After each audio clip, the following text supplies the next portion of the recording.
안녕하세요. 필립상기 발표를 맡게 된 차경아. 징기스 벨텐바트입니다. 네. 발표를 시작하도록 하겠습니다. 계속 서 있어야 되나요? 교수님 계속 서 있어요, 옆에서? 응? 계속 서 있어요. 그럼 발표자는 요 가운데 나와서 발표하고 나머지 사람은 거기 서 있고. 예, 일단 목차를 보시는데요. 목차는 크게 5가지 나눠봤습니다. 예, 국위 배경, 국위 시작, 국위 절정, 사라진 국위 열풍, 국위 역사 속에서 배울 점입니다.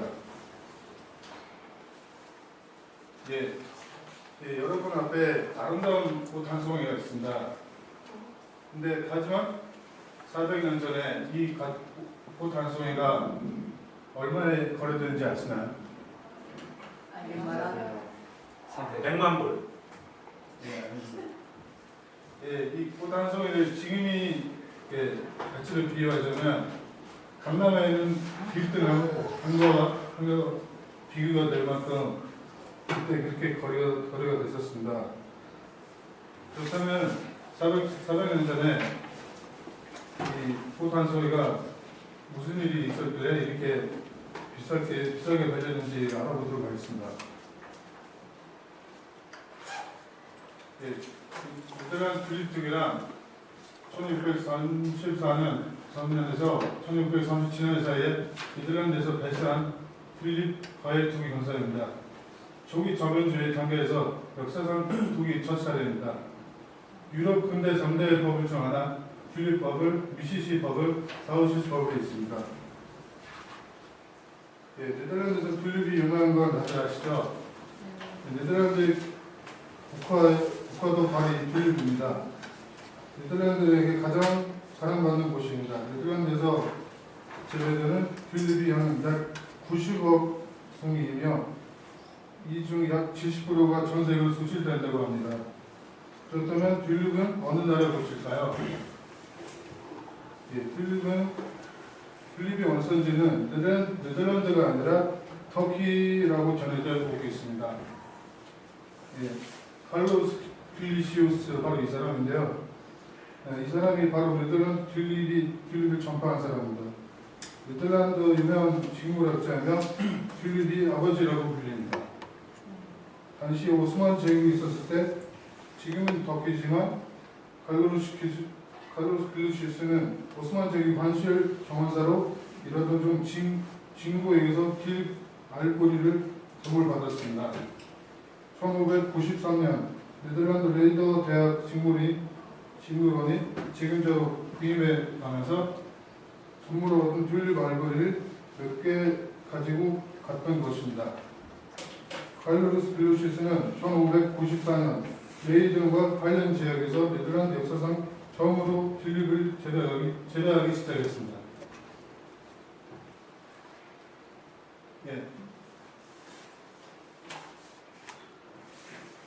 믿음의 봄 네덜란드에서 첫 번째 튤립 봄으로가 꽃잎을 띄우자 네덜란드인들은 튤립이 화려하면서도 우아한 이국적 매력을 매료되었습니다.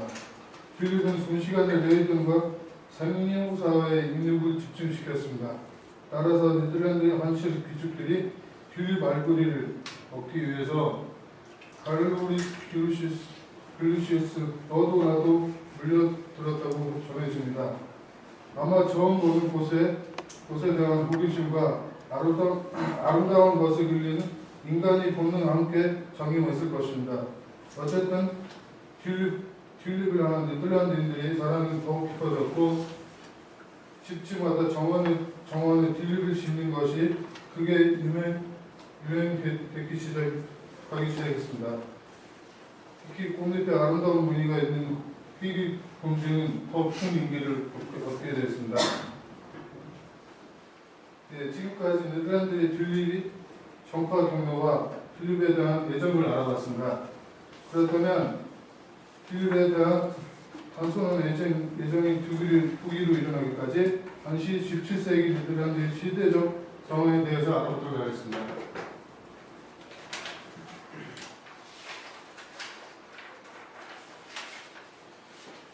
예, 네덜란드는 오래전 스페인이 식민지였는데요. 바로 이 독립전쟁으로 인해 스페인으로부터 독립 인정받게 되었습니다. 네덜란드 독립전쟁은 1568년에서 1648년 스페인이 식민지였던 네덜란드 대항하여 벌인 전쟁입니다.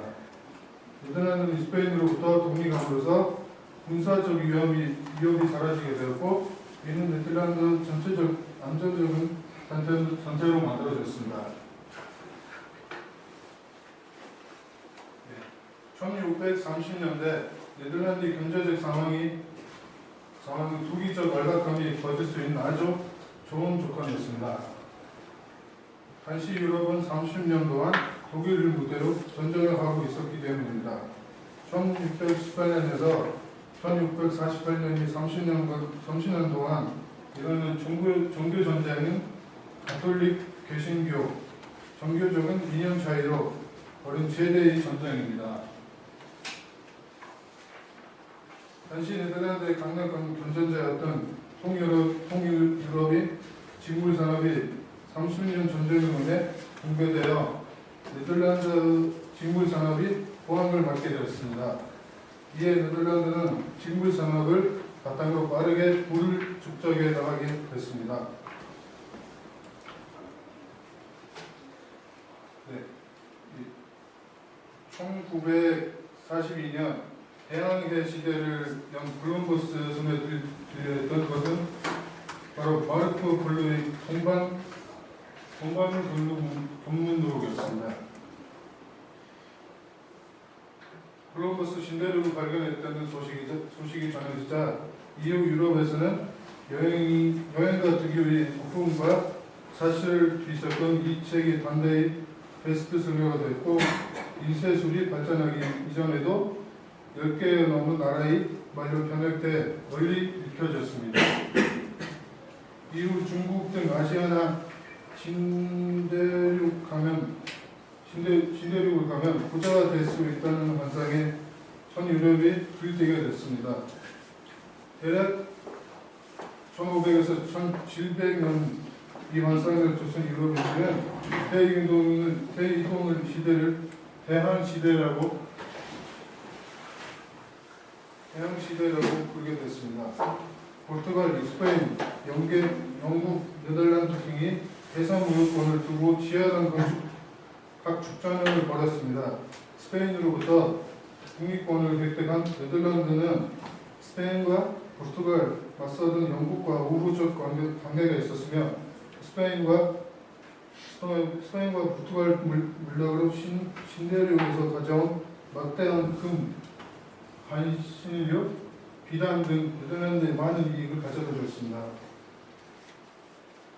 다음은 1602년에 네덜란드 동인도 회사를 만들었고 시메라가 해상무역권을 획득해 나갔습니다. 17세기 네덜란드에서 후이 원천은 신대륙과 아시아로 진출하기 위해서 돈이 필요했습니다. 따라서 네덜란드는 해상무역에 필요한 자금을 확보하기 위해서 동인도 회사를 설립하고 주식을 발행하기 시작했습니다. 나중에 신대륙과 아시아를 향해를 마치고 돌아와서 투자한 금액에 따라 수익을 나눠줄 테니 우리에게 돈을 투자해 라고 말하며 돈 많은 사람들이 투자를 부추겼습니다. 자금을 많이 확보했습니다. 동인도 회사는 기업을 하기보다는 그 당시에 국가의 기능을 하고 있었으며 점차적으로는 동인도 회사의 네덜란드와 아시아의 각 지역 간의 교역을 주로 담당했습니다. 즉 아주 먼 나라와 교역은 동인도 회사 성벽이 담당했던 것입니다. 아까도 말했듯이 신대륙에서 가져온 막대한 금, 한신료, 비단 등은 네덜란드에 많은 이익을 가져다 주었습니다. 이러한 수익으로 동인도 회사의 주식을 산 사람들은 대규모의 배당금을 계속 지급하였습니다.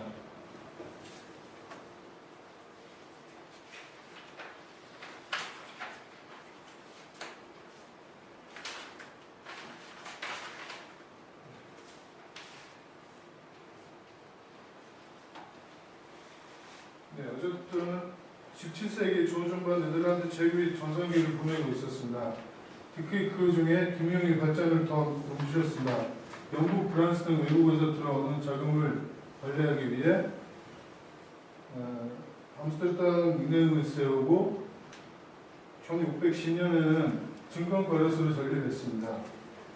많은 국가들이 거래에서 들어오는 자금을 관리하기 위해서 은행을 설립한 거고요. 얼마 안 지나 네덜란드 전역에 은행과 증권거래소가 들어섰습니다. 미세한 연방부조 아래 독립된 8개 주마다 은행을 세웠고 특히 증권거래소 주요 도시마다 설립돼 네덜란드 각지에서 실물 상품과 주식뿐만 아니라 외환, 대상 보험까지 거래됐습니다. 많은 국가들은 국제 거래가 암스테르담에 집중되어 있습니다. 하지만 이렇듯 네덜란드는 항상 승승장구하던 것만은 아닙니다. 14세기 유럽에서 시작한 빅사병이 17세기 들어 1635년에 네덜란드로 전파된 것입니다. 따라서 네덜란드 그 당시 사회적 분위기 흑사병으로 인해 현실적인 비판에 붕괴했던 상태였다고 볼 수 있습니다. 그 흑사병으로 인해 1635년 레이전 인구에서 33%가 사망하고 1635년 하겔렌 필리핀의 중심 인구에서 14%가 사망하고 1636년 암스테르담에서 7분의 1이 사망했습니다. 그때 당시 그 사람들 생각인데요. 우리 도시를 고통받게 한 이 모든 비참의 와중에 우리들은 단기간에 고요해지고 집단은 특별한 열망, 기괴한 열기에 사로잡혔다. 이를 이루기 위한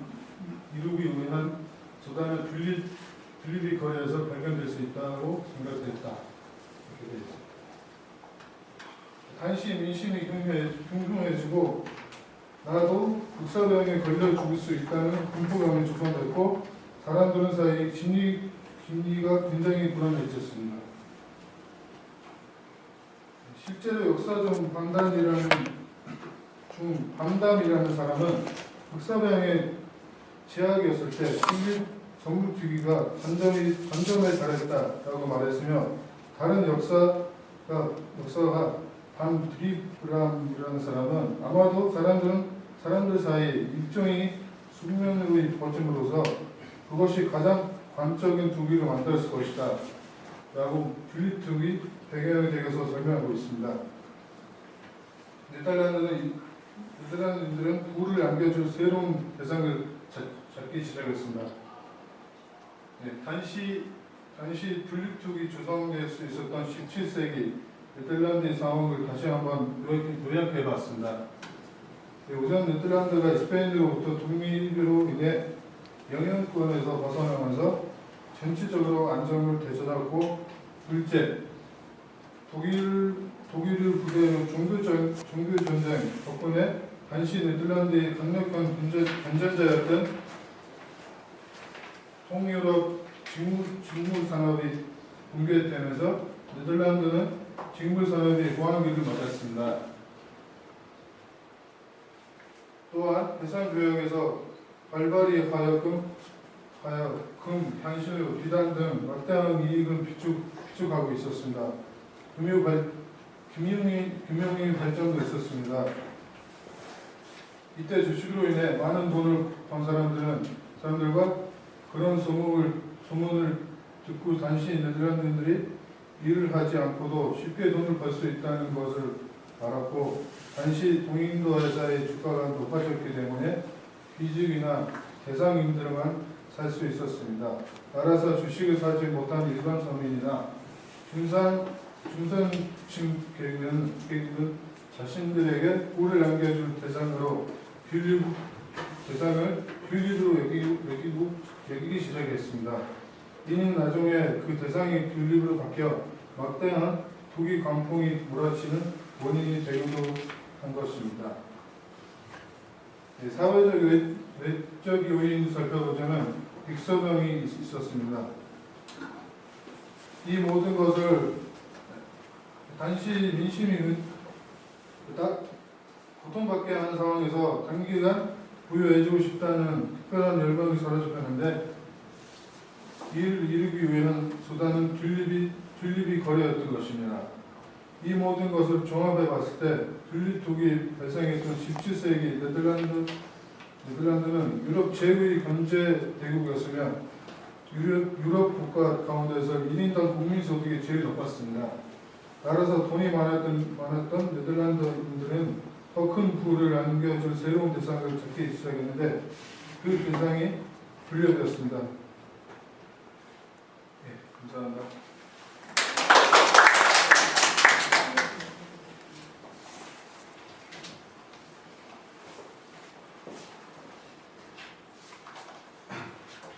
(17세기) 너무나 풍요로웠던 생활이 누리던 네덜란드에서 괴락과 사치의 분주가 만연하게 됩니다. 이중 산유층에서는 호화스러운 재택, 비싸진 술, 아름다운 도시, 그중의 부하가 명예, 지위를 상징했는데요. 아름다운 곳 중에 튤립이 가진 이국적인 아름다움이 제일이었고, 따라서 튤립이 네덜란드 사회에서 부의 상징으로 거듭나게 됩니다.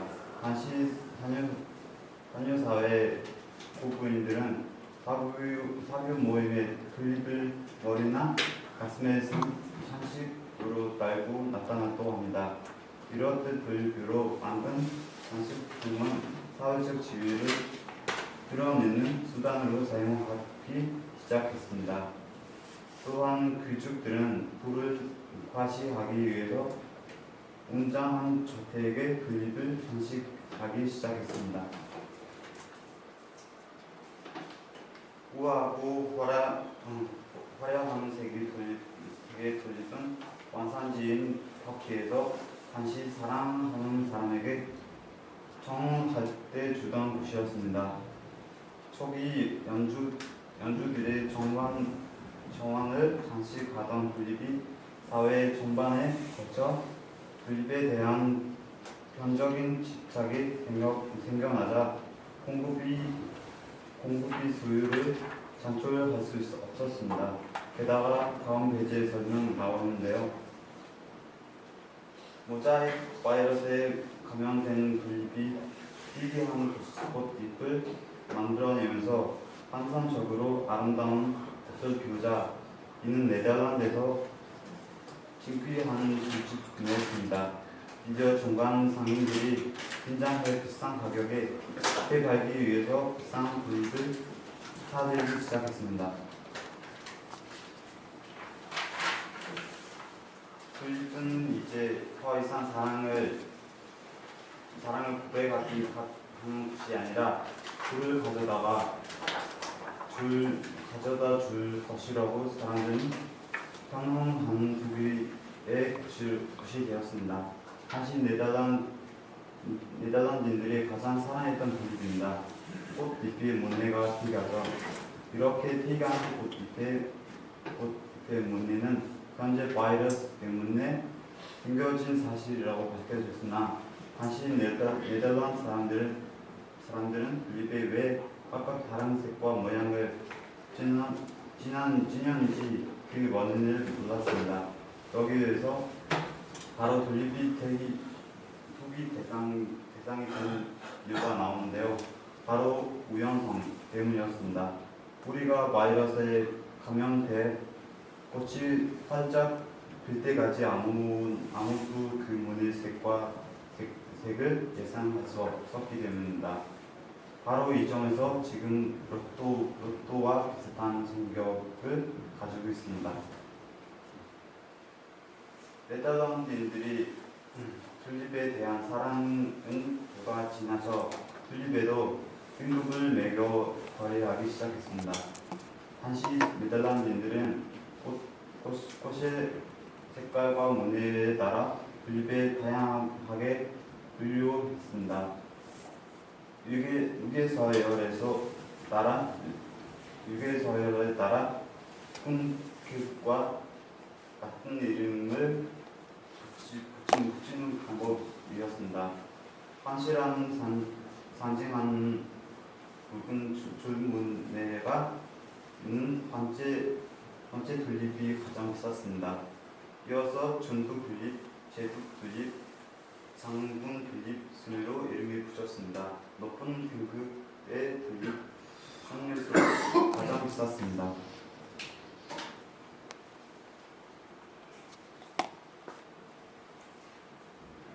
17세기 튤립이 당시 최고의 인기 자랑했던 반제 튤립입니다. 네덜란드에서는 심페르 아구스토스라고 불렸습니다. 라틴어로 영원한 관체라고 뜻을 가진 이 종은 2년 만에 우리의 가치가 200% 이상 상승할 정도로 높은 인기를 끌었습니다. 튤립으로 하루아침에 백만장자가 되었다는 문항들이 사람들이 투기 심리를 부추겼습니다. 인간이 탐욕을 자극했고 수많은 사람들이 거부할 수 없는 유혹에 넘어가 앞을 가리지 않고 튤립 사제가 신청했습니다. 전 재산을 문당 걸어 튤립을 사는 사람들이 무지개 수였습니다. 1634년 무렵에는 튤립 2개의 황풍이 네덜란드 전역으로 번졌습니다. 거의 모든 국민의 생업을 중단하고 튤립 2개에만 매달려 다른 상업은 반상적으로 돌아가지 않을 정도였습니다. 튤립은 사겠다는 사람이 많을수록 튤립이 몸값도 하나 높은 줄 모르고 수가 정확하게 계산하기 위해 알뿌리의 무게를 따위로 낮춰 판매 가격을 계산하기도 했습니다. 거래 대상은 튤립이 아니라 구분 알뿌리였습니다. 튤립 구분이 양파 모양물이 비슷하죠. 이는 다음에 튤립 2개의 에피소드를 소개할 때 묻지 못할 사연이 만들어진 원인입니다. 거래 장소는 당시 교통이 발달하면서 튤립 시장도 변하게 되었습니다. 형식에 구애받지 않고 집단적으로 거래하는 방식이었죠. 거래 참가자는 다양한 계층의 사람들이 참여했습니다. 거래 방식 VIP 방식이라고 하는데요. 1대1 거래가 이루어지는데 한 사람이 희망 가격과 다른 사람이 희망 가격이 같은 거래가 이루어집니다. 또 다음으로는 경매 방식인데요. 경매 방식은 다른 사람들의 희망 가격과 다른 사람들의 할 사람 최소 가격 제시하고 최고 값을 고른 사람이 가게 되는 방식입니다.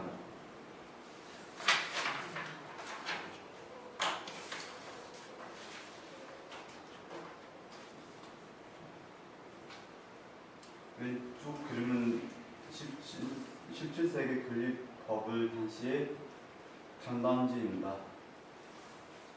이 대화 그 다음으로는 튤립 거래 방법을 소개하는 팸플렛입니다. 이 대화록에서는 1630년대 네덜란드 튤립 시장에 대한 편향적이고 분석적인 설명을 담고 있습니다. 투기꾼과 부익군과 그의 친구라는 서로 다른 성격을 지닌 인물의 남은 대화체였는데요. 당시 벌어지고 있는 일을 기록하는 데 아주 편한 방법이었겠죠. 여기서 분립두기가 나눈 실제 사건들이 담겨 있어 굉장히 흥미롭습니다. 나중에 예시에서 대화록의 발주 부분이 나오니 기억해주세요. 분립두기는 네덜란드인들만의 일이 아니었습니다. 유럽 각국의 두기꾼들이 네덜란드로 구름처럼 모여 두기 열풍에 동참했습니다.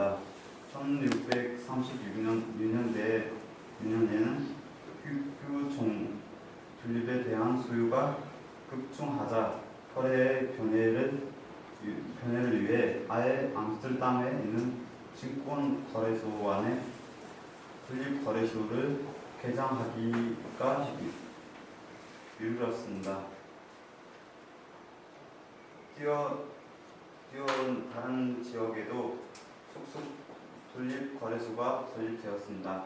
분립 두기가 한창 극에 달한 1636년에 있는 겨울 무렵 사람들은 수확한 분립 알보리 외에 다음 해에 수확할 알보리까지 미리 사고 팔기 시작했습니다.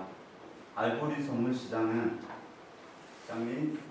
형성된 것입니다. 선물 거래에서는 알보리를 수확하기 전까지 실제로 돈을 지급할 필요가 없었기 때문에 분립 두기를 더욱 구체질하는 결과를 낳았고, 선물 시장이 생긴 지 얼마 되지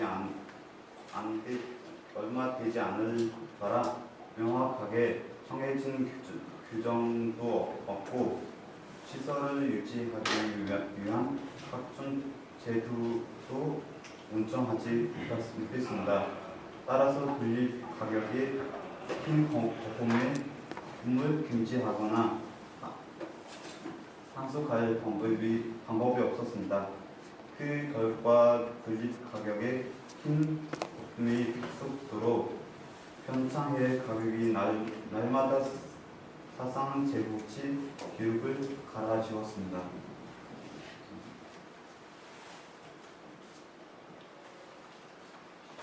당시 튤립 투기 절정이 1636년 말에서 1637년 초에 일어났는데요.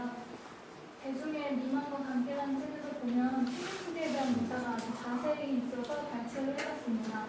전 세계 사람들이 가격이 얼마나 되었든 간에 네덜란드에서 생산한 튤립을 사갈 것이라고 믿어 의심치 않았다. 빈부와 계층을 막론하고 수많은 사람들이 가진 재산을 아낌없이 팔아서 튤립의 알뿌리를 사들였다. 거래소가 없는 지방의 소도시에서는 그 도시에서 제일 큰 술집이 튤립 경매장으로 변신했다. 한 번 경매가 열리면 200명에서 300명이 참여하는 건 보통이었다. 당시에 튤립 투기가 얼마나 강적으로 일어났었는지에 대한 묘사라고 할 수 있겠습니다.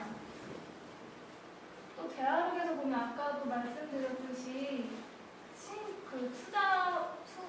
투기자와 그 친구 간의 대화 내용을 대화체로 기록한 그런 문서인데요. 여기에서도 튤립 열풍에 대한 묘사가 잘 나타나 있습니다. 투기자인 사람이 이제 그 친구한테 하는 말인데요.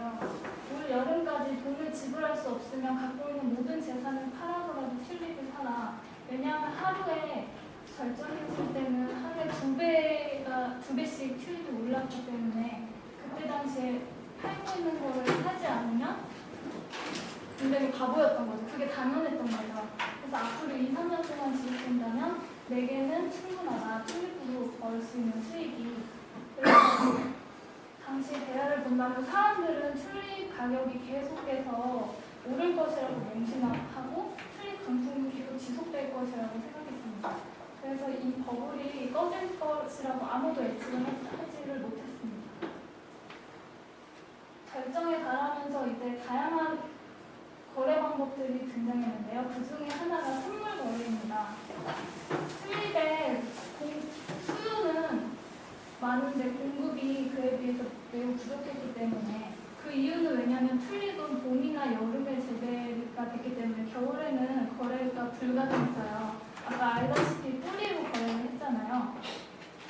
그래서 이제 이번에 수확한 그런 알뿌리를 더불어 다음에 수확한 알뿌리까지 미리 설립하기 시작했는데요. 이때 이제 바로 튤립 선물 거래가 등장하게 된 겁니다. 튤립 선물 거래는 투자자가 미래 일정 시점에 정해진 튤립을 인도하기로 약속을 하고, 그리고 그 사는 사람은 그 인도되는 시점에 시가랑 거래가 차이의 현금을 결제하는 방식이었습니다. 보시면 1637년 1월에 하루에 2배씩 가격이 상승했고요. 사람들은 그때 집과 땅을 팔기 시작했습니다. 그러니까 더 이상 튤립이 정원에서 관상용이 아니라 투기의 대상이 되어버린 거죠. 그리고 1637년 2월 25일에 최상품이 아닌 튤립 한 뿌리도 살찐 황소 45마리 가격에 팔렸습니다. 그리고 최고의 매입 가로도 튤립 한 뿌리가 20길더에서 225길더로 일주일 만에 10배 상승했고요. 열리자리 장군 튤립이 95길더에서 900길더, 노란색 평범한 튤립 뿌리가 20길더에서 1200길더로 일주일 만에 이렇게 상승을 하게 됐습니다. 아까도 설명했듯이 그 대화록에서 적혀있는 걸 발췌한 건데요. 2년 전에 2000길더였던 황제 튤립 뿌리는 6000길더에 거래되었다고 기록되어 있습니다. 이게 그때 당시 네덜란드인들이 가장 인기가 많았던 센테르 아우구스투스 그 황제 튤립인데요. 이 튤립이 그래프에 보시면 1637년에 2월을 기점으로 최고가를 경신했거든요. 5,500길더에서 6,000길더였다고 합니다. 이게 튤립 가격 데이터인데요. 저희는 센테르 아우구스투스만 데이터를 보겠습니다. 점점 가격이 상승하면서 37년 2월 5일에 5,500길더가 됐는데요. 이걸 그 당시 물가로 비교해보자면 24톤의 밀, 이런 식으로 평소 4마리, 돼지 8마리, 양 12마리 이런 모든 물건이 2,500길더였어요. 그러니까 이 2,500길더의 이 한 묶음을 두 묶음을 사도 저 센테르 아우구스투스 뿌리 하나를 사지 못하는 지경에 이르렀습니다. 이때 튤립 한 뿌리가 집 한 채 값이 되었다라는 말이 이때 생겨나게 된 것입니다. 튤립 가격의 상승세가 특이종만 아니라 일반 품종에서도 상승세가 가팔랐습니다.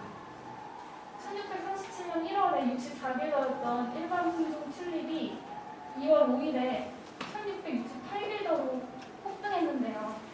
이거는 한 달 조금 넘은 시점에서 1600길더가 뛰어버린 거죠.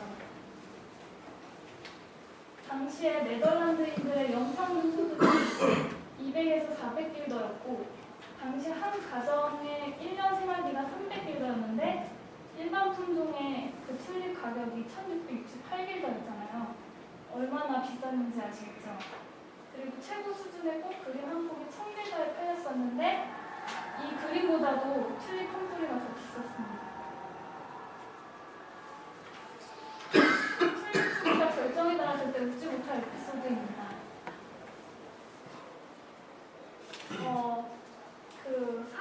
상인이 자기의 무역을 도와준 대가로 선원들을 초청해서 청어 요리를 대접했는데요.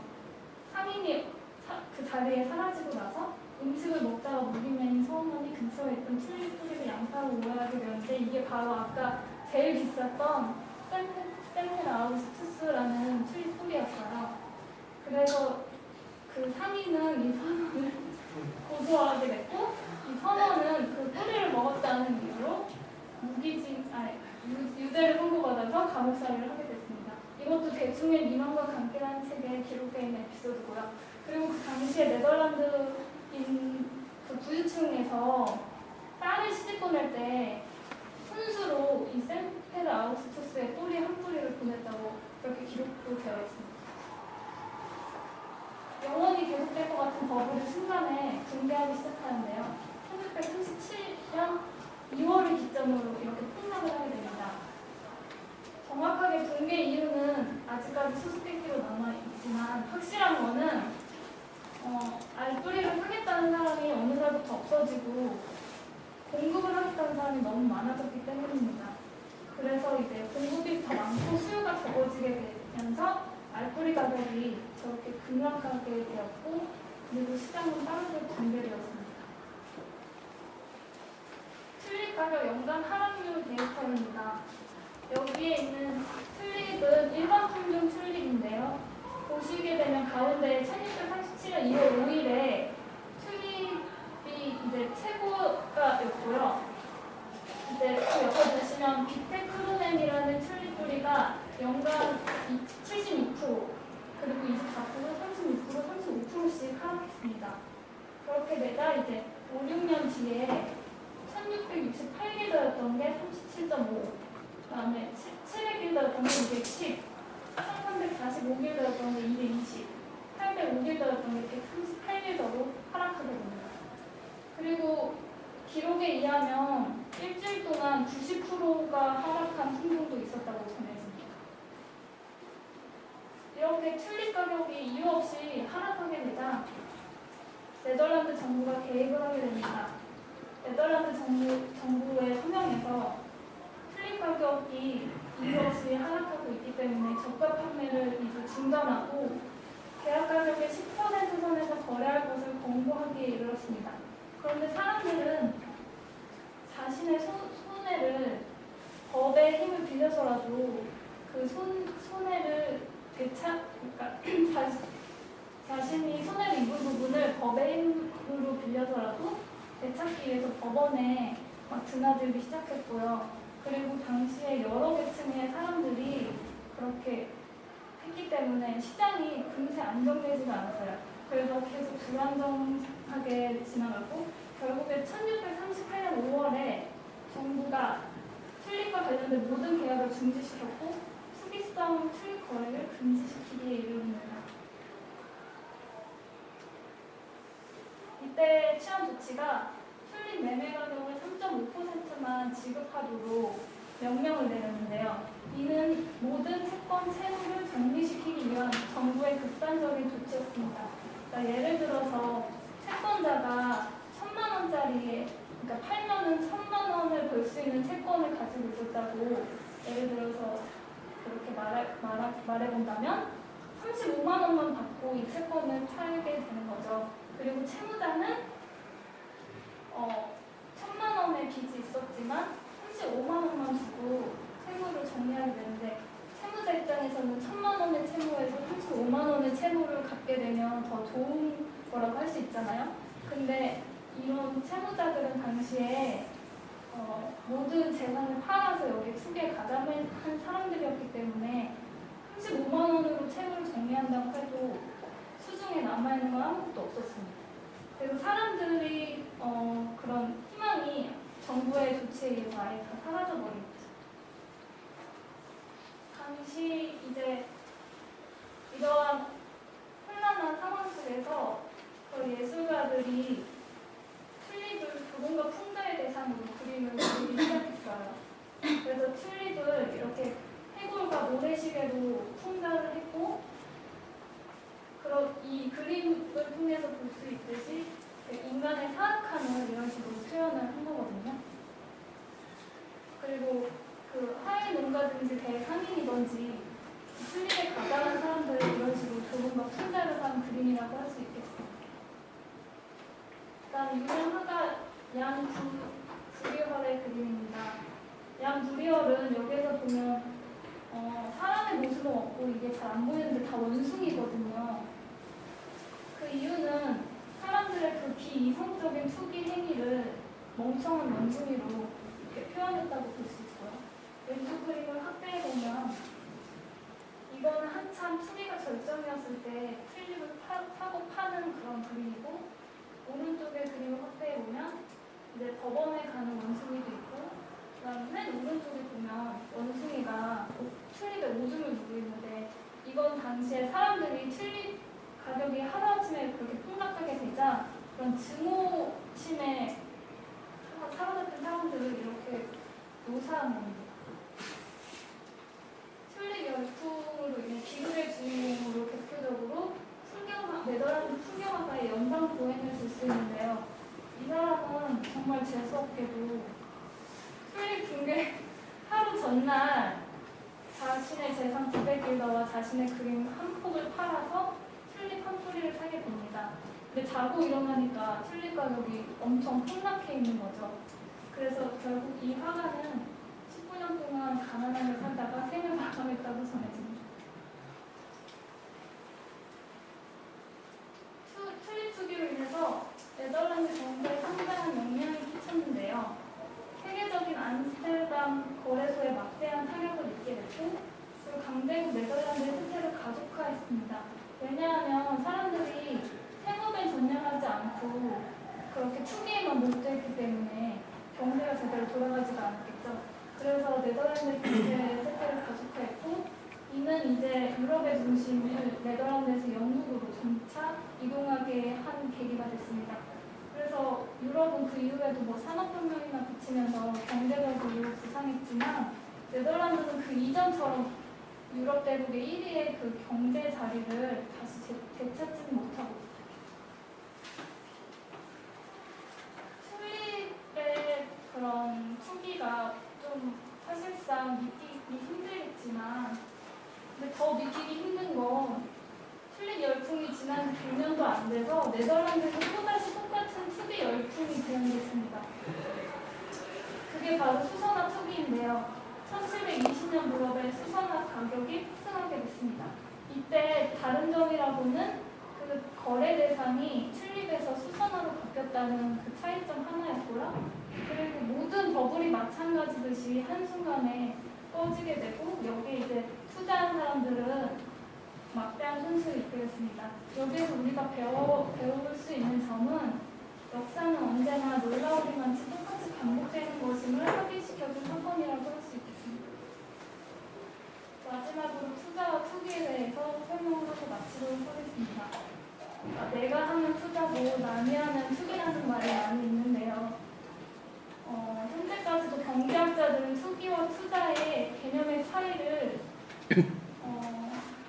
좀 모호하니까 잘 정의를 내리지 못하거든요.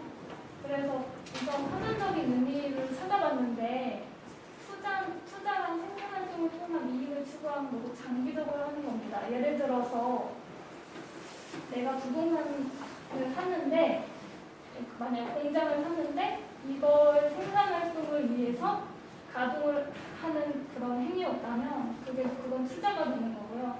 반대로 투기는 생산활동과 관계없이 오직 이익을 추구할 목적으로 실물 자산이나 금융 자산을 구입하는 행위이며, 가격 상승만을 바라고 하는 행위인데요. 이건 대부분 단기적이고, 그러니까 부동산 가격이 오를 때 내가 그 시세 차익을 노리고 사는 게 바로 투기라고 할 수 있겠습니다. 역사적으로 볼 때 투기와 투자에 대한 명언을 한 사람 2명을 뽑아봤습니다. 존 메이너드 케인즈라는 경제학자인데요. 잘 아시죠? 투자자는 특정 자산의 미래 수익에 대한 전망을 바탕으로 자산을 매수하는 사람이고, 투기자는 시장에 참여하는 사람들의 심리 변화를 예측하여 자산을 매수하는 사람이다라고 전했습니다. 그 다음에 벤저민 그레이엄이라는 사람이 투자란 철저한 분석을 바탕으로 투자 원금의 안정성과 적당한 수익성이 보장되는 행위를 말하며, 이러한 제조건이 충족되지 않는 모든 행위는 투기이다라고 정의했습니다. 앞에 튤립 투기의 역사에서 볼 수 있듯이 그 투기가 발생하는 여러 가지 특성을 저희가 뽑아봤는데요. 첫째로는 공급 부족을 들 수 있습니다. 그러니까 수요를 따라가지 못하고 공급이 부족하게 되자 가격이 많이 오르게 되면서 투기가 발생하는 건데요. 그리고 여기에는 정부 부족의 그러한 큰 원인도 있다고 할 수 있겠고, 일단 군중 심리로 인해서 가격이 언제까지 계속 상승할 거라고 사람들이 생각을 하고, 이게 이제 투기로 이어져서 버블이 생기게 되었고요. 그 다음에 인간의 탐욕, 아까도 말씀드렸다시피 사람들이 더 큰 부를 얻기 위해서 자신의 재산까지 모두 팔아서 이 투기에 가담을 했잖아요. 그런 비이성적 가열과 비합리성으로 이제 투기가 더 부추겨지는 결과가 그렇게 생겨나는 거고, 외부 환경 요인으로는 아까 뭐 흑성장 이런 것도 말씀드렸고, 그 다음에 공인중개사 주식은 그때 당시에 주가가 높았기 때문에 일반 서민들이 쉽게 살 수가 없었어요. 그래서 서민이나 중산층 계급은 주식을 사지 못하고, 그래서 이제 튤립을 사게 된 거거든요. 그런 외부 환경 요인이 있겠습니다.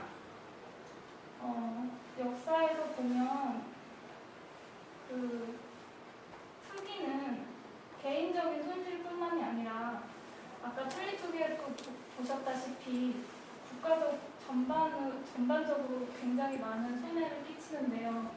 앞으로 우리가 투자 활동을 할 때 이런 걸 마음에 새기면서 안정적인 투자 행위를 해야겠다고 생각합니다. 일단 참고 문헌이고요. 감사합니다.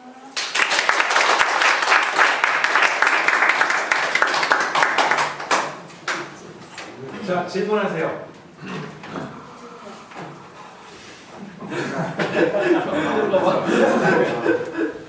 네. 자, 이런 얘기하고 질문하세요. 이렇게 많아요? 네. 난리 났다. 가다도 주문하세요. 이름부터 얘기하는데요. 김수훈입니다. 한장님. 제가